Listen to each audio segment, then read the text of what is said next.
mundo desde el aire. Nuestro viaje comienza en la antigua ciudad de Molfetta, cuya historia se remonta al siglo X. En Alberobello veremos cientos de edificios singulares llamados trulli, ejemplos de la arquitectura tradicional italiana. Cruzando el sur de Italia, llegaremos al espectacular Parque Nacional de la Sila, catalogado como tal en 1997.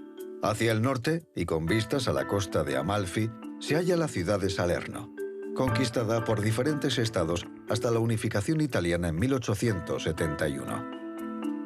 Continuando hacia el norte, llegaremos a Pisa, uno de los complejos arquitectónicos más importantes del mundo, con la Plaza de los Milagros, donde está la famosa torre inclinada. Nuestro destino final será el pequeño puerto de Portofino, considerado uno de los lugares más bellos de la Riviera italiana. En la costa de Molfetta se encuentra la Torre Calderina, construida en el siglo XVI como defensa contra las incursiones de piratas, sarracenos, turcos y españoles. Es uno de los mejores ejemplos de torre vigía. Se construían en lugares desde donde se avistaba la siguiente torre y un castillo más grande tierra adentro. Se encendía un fuego en las almenas para advertir que se acercaba un enemigo. En el siglo siguiente, las torres se equiparon con campanas que podían golpearse con un martillo o martelo, por lo que estas torres comenzaron a conocerse como torres martelo. La ciudad y el puerto de Molfetta tienen una larga historia que se remonta a la época neolítica. El primer documento que menciona la ciudad data del siglo X. En el siglo XI llegaron los normandos y el puerto prosperó como punto de embarque para los peregrinos que se dirigían a Tierra Santa, así como para los caballeros que se unían a las cruzadas.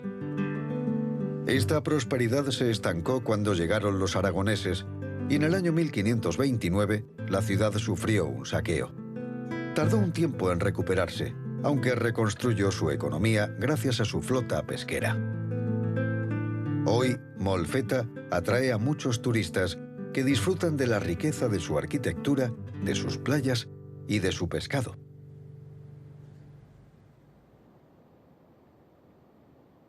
En el interior, cerca del talón de la bota, se halla la ciudad de Alberobello, que desde la distancia parece la típica ciudad con historia.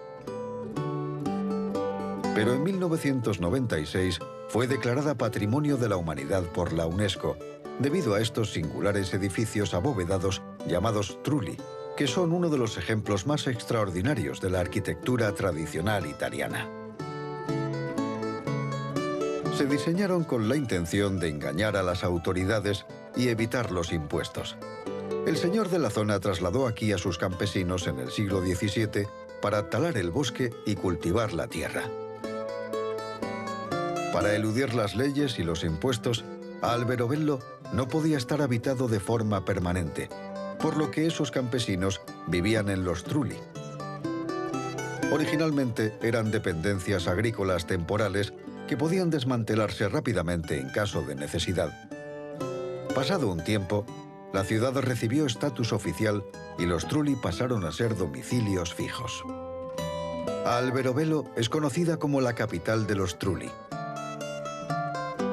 Aquí cada casa tiene una forma y un tamaño diferentes, y a veces se agrupan en un complejo de casas comunicadas, mientras que otras tienen dos niveles. Casi todas cuentan con un tejado gris en forma de cono. Su estructura garantiza un excelente control de la temperatura. Son frescas en verano y cálidas en invierno.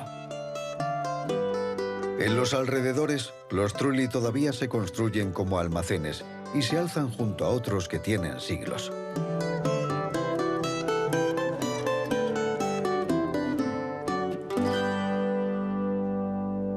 Una de las ciudades más importantes de esta parte de Italia es Lecce, que como muchas otras ciudades, se fundó en la época prerromana. Sin embargo, Lecce vivió su apogeo en el siglo XVII, lo que prueban sus elegantes edificios barrocos. De hecho, era conocida como la Florencia del Sur. Sus calles salen desde plazas o piazzas como una telaraña y ofrecen al visitante hermosas estampas con sus edificios de muy diferentes estilos. La mayor parte de Lecce ha sido construida con piedra de Lecce, un tipo peculiar de piedra caliza y uno de los principales productos que exporta la ciudad.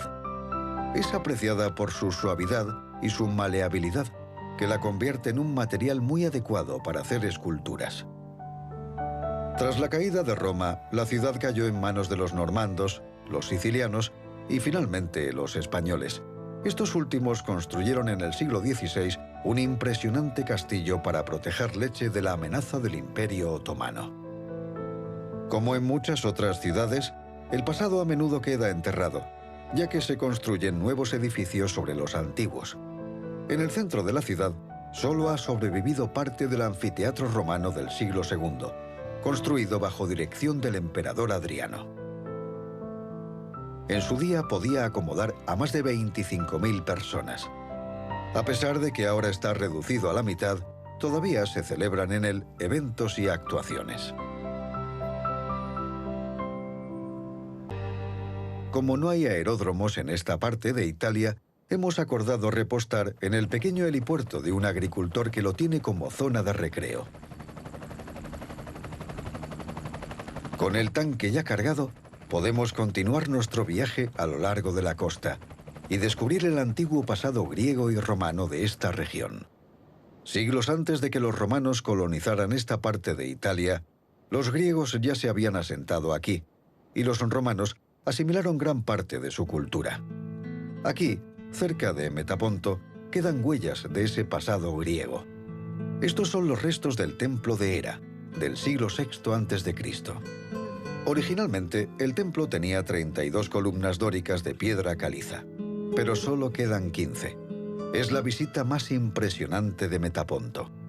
Se le conoce como Tavole Palatine o mesas palatinas, ya que se dice que los caballeros o paladines se reunían aquí antes de unirse a las cruzadas en los siglos XI y XII. Al principio se creyó que el templo estaba dedicado a Atenea, la diosa de la sabiduría, pero se encontró el fragmento de un jarrón durante las excavaciones arqueológicas de 1926 con una oración ritual a Hera, la diosa de la mujer, la familia y el matrimonio. En 1961, el templo fue cuidadosamente restaurado. Muy cerca está la ciudad griega de Metapontum, que probablemente se fundó alrededor del siglo VII a.C. y fue una ciudad importante en lo que se conoció como la Magna Grecia. En esta ciudad murió Pitágoras, el filósofo y matemático griego, alrededor del 500 a.C. Sin embargo, en el siglo III, la vida de la ciudad cambió, ya que como la mayoría de las colonias griegas, observaba con considerable inquietud la expansión de Roma. Por eso, cuando Aníbal la invadió, sus habitantes sucumbieron rápidamente a la tentación de ver en él a un salvador. Metapontum acogió al ejército de Aníbal, que la utilizó como base para su invasión de Italia y Roma, en lo que se conoció como la Segunda Guerra Púnica. Tras su desastrosa derrota a manos de los romanos en la batalla del Metauro, los cartagineses se vieron obligados a retirarse de Metapontum y también la mayoría de sus habitantes, temiendo la venganza de Roma. Luego la ciudad cayó en un olvido absoluto, hasta que siglos después fue descubierta y poco a poco excavada y protegida, incluido el teatro, las enormes columnas del templo de Apolo, el ágora o la plaza del mercado, un fuerte romano y otros templos.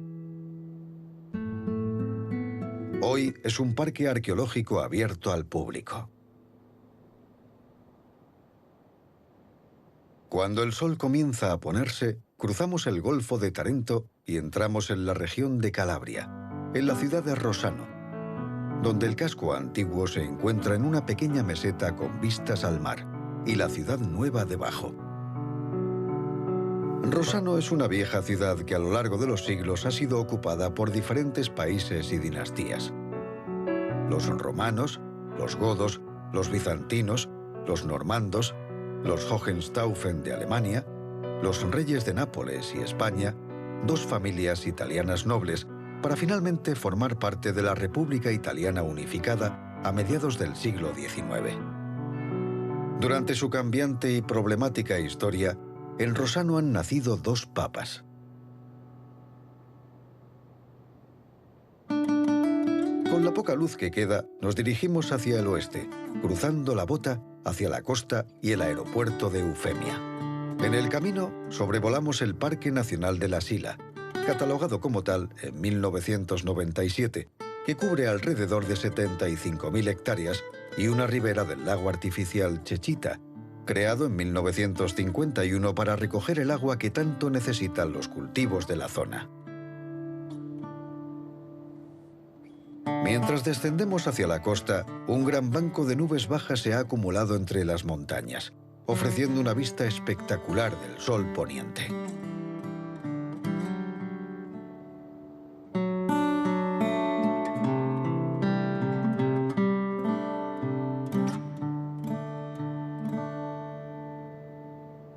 Por suerte, las nubes no son demasiado tupidas y podemos descender con mucha precaución hacia el aeropuerto internacional de Lamezia Terme.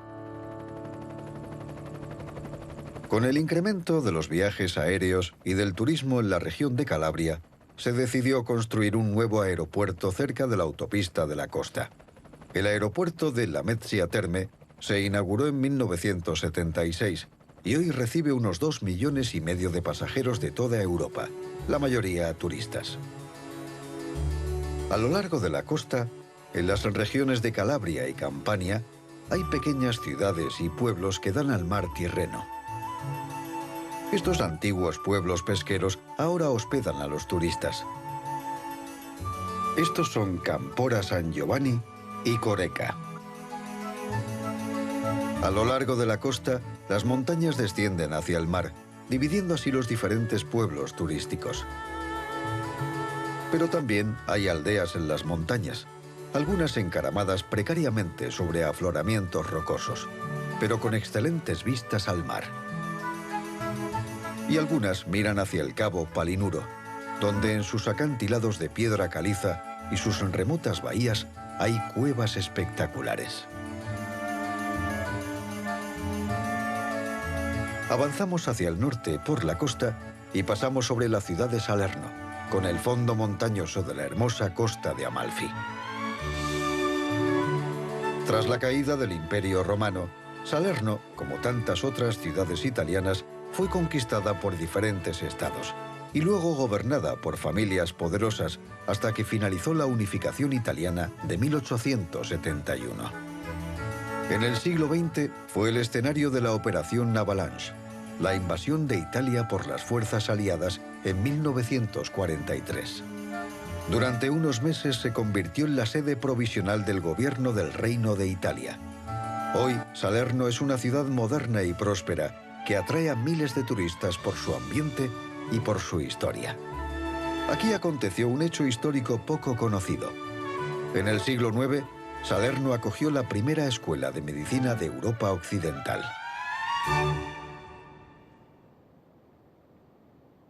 Ingresamos en la región de la Toscana.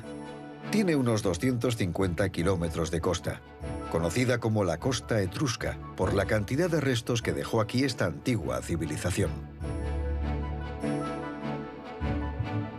A mitad de camino se encuentra el gran puerto de Livorno, el tercer puerto más grande de Italia.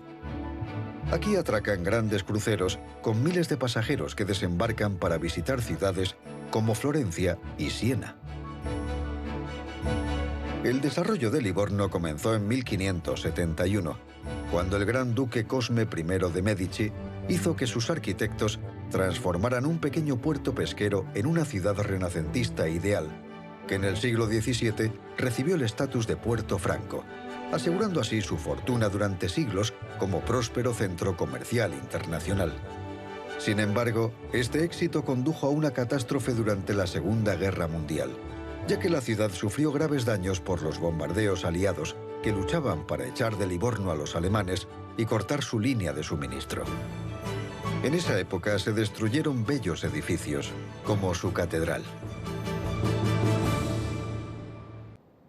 A unos 10 kilómetros se encuentra el destino vacacional de Marina di Pisa. Se desarrolló a finales del siglo XIX, cuando se puso de moda ir de vacaciones a la playa. La ciudad creció todavía más en la década de 1930. Está en la orilla sur del Arno, uno de los ríos más importantes del centro de Italia, después del Tíber. Recorre 241 kilómetros y pasa por Florencia y Pisa, nuestro próximo destino. En la desembocadura del río hay un trabuco, un artefacto de pesca tradicional. Sus orígenes se desconocen, pero es propio de la cultura mediterránea y bien podría tener siglos de historia. La red se introduce en el agua a una profundidad de unos 15 metros cuando los peces llegan de la costa. Luego, la red se levanta con los peces dentro. Junto al río Arno también se halla la ciudad de Pisa. En el siglo XI era una potencia naval y una de las 4 grandes repúblicas marítimas históricas de Italia. También era un importante centro comercial, ya que controlaba la importante marina mercante del Mediterráneo. Como resultado de este éxito económico, grandes riquezas se asentaron en la ciudad. Y esa riqueza creó uno de los complejos arquitectónicos más importantes del mundo: la Piazza dei Miracoli, o Plaza de los Milagros. Quizá el elemento más conocido en todo el mundo sea la famosa torre inclinada, pero los otros edificios son igual de importantes. Esta plaza es propiedad de la Iglesia Católica y se considera un lugar sagrado. Hay 4 grandes estructuras religiosas: la catedral, el campanile o campanario, el baptisterio y el camposanto.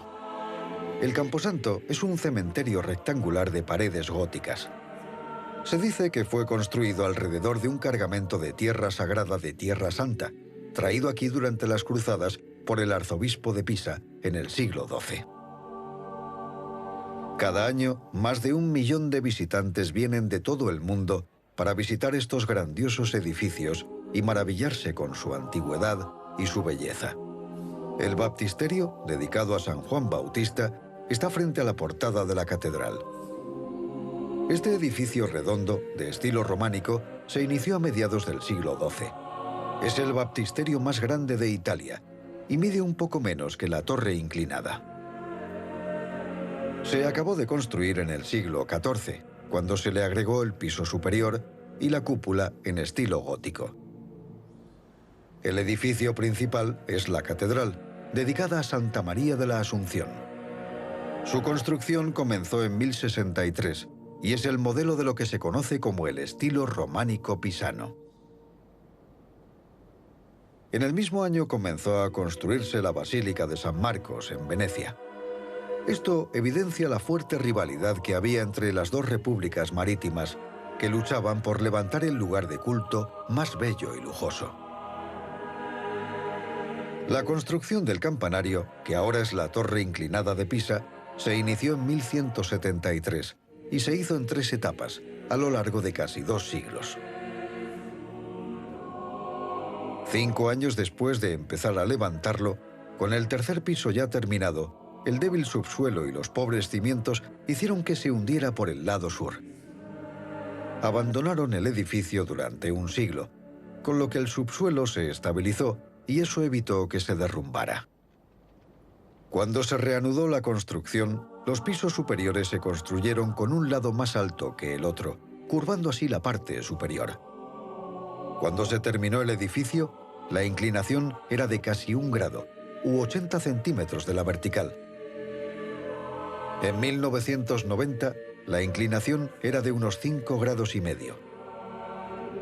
Para evitar un posible derrumbe, la torre se estabilizó a finales del siglo XX, reduciendo la inclinación en 1,5 grados.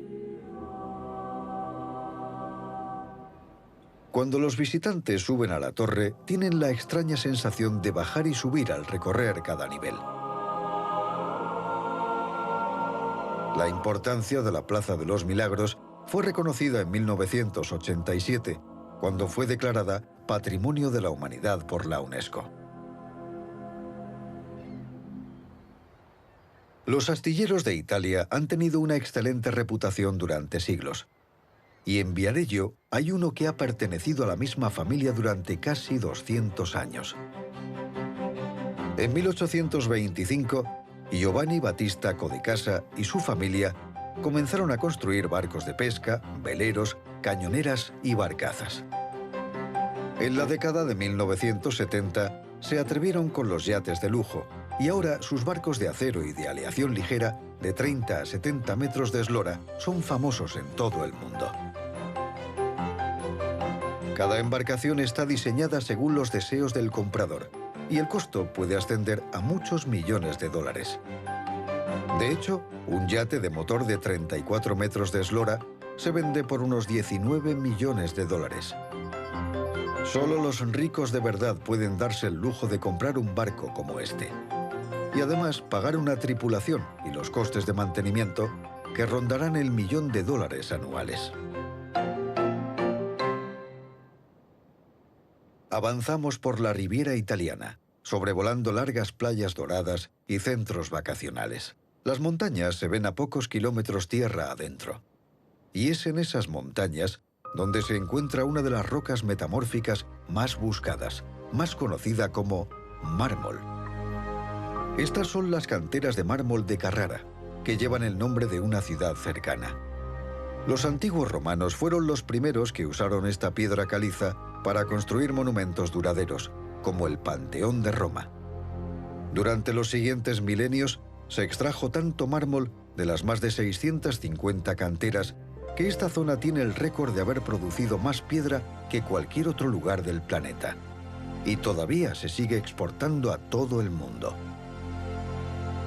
El mármol más preciado de Carrara fue el mármol blanco puro, conocido como estatuario, el favorito de los artistas y arquitectos del Renacimiento, como Miguel Ángel, que lo usó para esculpir su David. Pero a principios del siglo XX se había agotado por completo. De vuelta en la costa, al otro lado de una pequeña bahía, está nuestra última parada, y quizá uno de los lugares más bellos de la Riviera italiana: Portofino. Este antiguo pueblo de pescadores es una joya italiana que frecuentan personalidades del mundo del espectáculo, la cultura y las finanzas. Su popularidad se deduce viendo los cruceros anclados en alta mar. Sus pasajeros vienen a visitar las casas de brillantes colores del puerto y la entrada de las villas que salpican los promontorios rocosos. Portofino parece un glamuroso plató de cine, y de hecho, el parque temático de Universal Studios en Orlando lo ha reconstruido al completo, convirtiéndolo en un hotel. Pero Portofino tiene, como gran parte de Italia, un pasado que se remonta a la época romana. Plinio el Viejo se refirió a él como el Puerto del Delfín, lo que más tarde originó su nombre actual. Los turistas descubrieron Portofino a finales del siglo XIX, a donde tenían que llegar a caballo o en carreta. Pero los visitantes comenzaron a quedarse y construyeron costosas villas. Así que, en la década de 1950, el turismo había reemplazado a la pesca como actividad económica principal, y las casas que daban al mar se convirtieron en restaurantes y cafés. Entre sus visitantes ilustres se cuentan Winston Churchill, Rex Harrison, Clark Gable, Humphrey Bogart y Lauren Bacall, Groucho Marx y Ava Gardner. Todos se alojaron en el Hotel Espléndido, que originalmente fue un monasterio benedictino y luego una casa particular en el siglo XIX, antes de abrir como hotel de lujo en 1902. Desde 1935 no se han construido más casas, por lo que Portofino aún conserva su pintoresco encanto. Este es el lugar perfecto para terminar nuestro viaje.